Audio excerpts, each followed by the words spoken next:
As you know, the actors and writers strikes have shut down production and disrupted the fall television schedule, and that includes the Emmy Awards. So here to talk about the Television Academy's postponement and to tell us what it all means for the future of television is a staff writer for The Ankler and a woman who's on the picket lines herself. Each and every morning, we say hello this morning to Elaine Low. How are you? Good, thanks for having me. So tell us, why did they decide to postpone now? I mean, the Emmys are usually September. Don't we have a whole month ahead of us?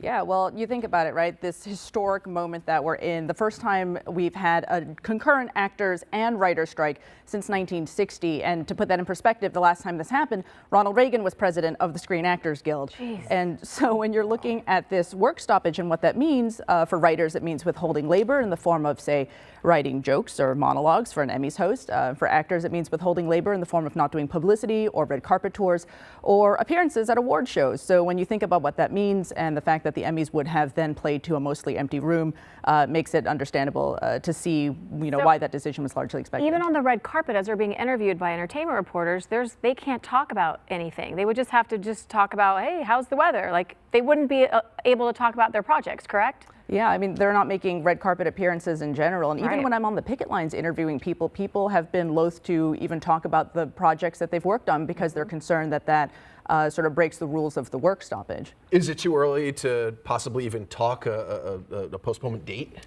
Nothing official yet. There's been chatter about will it be postponed to later this year, November, December, or maybe even January, although the concern then is interfering with other award shows. Yeah, absolutely. Interfering with other award shows, or does it feel a little stale by then if you have the Emmys in January when you're talking about shows that aired and were voted on so many months ago? Oh, so speaking of the voting, how does this necessarily affect the voting process?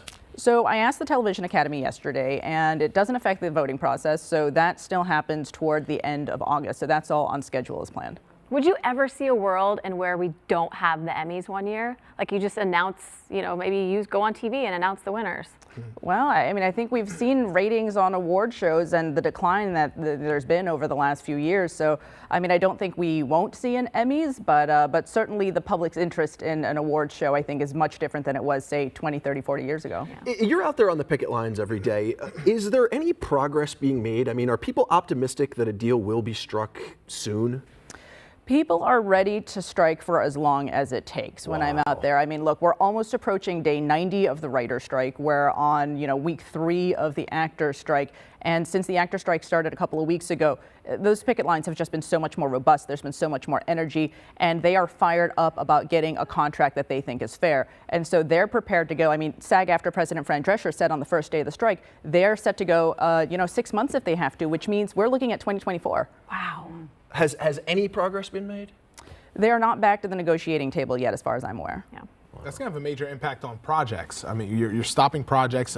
Everyone, your favorite season of whatever show, whether Stranger Things or things like that, are going to be paused, I would imagine, until after this happened. Do you think that we're going to see a change in what our media looks like in the next year? Oh, I mean, we already have, right? Like, late night shows all got shut down once the writer's strike started. The fall TV schedule looks like it's mostly going to be reality and unscripted shows. Once the strike drags on longer, then we're talking about disrupting things in the mid-season. All production has essentially been shut down because of the writer's strike and now the actor's strike. So then you're talking about a backlog into next year, both with TV and with the box office schedule. And this is also going to interfere with schedules. Like, say an actor was scheduled to do this show and that show or that movie. Now things are just going to everything's going to be messed up. Yeah, exactly. I just wonder how they got to, I was just curious, how did they get to a deal with WGA so quickly? And it seems like they're having a big problem with the writers especially and the actors. Yeah, I mean, every guild has different priorities and different things on the negotiating table that are most important to them, right? And I think the thing that is really important to the writers and the actors right now, they're both talking about streaming residuals,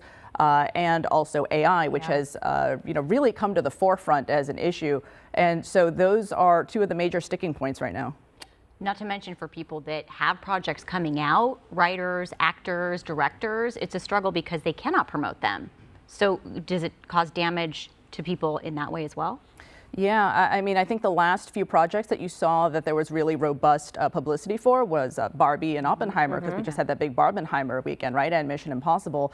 And after this, it's like the red carpets are basically quiet, and so that will have an impact on the box office. For sure. Well, Elaine, thank you so much for joining us this morning in studio. Be sure to check out more of your work at theankler.com. Elaine, also, you blog every day from the picket lines. What's the site for that? Our daily newsletter is Strikegeist, so that's STRIKEGEIST.com. Thank you so much. Thanks for having me. We'll be following.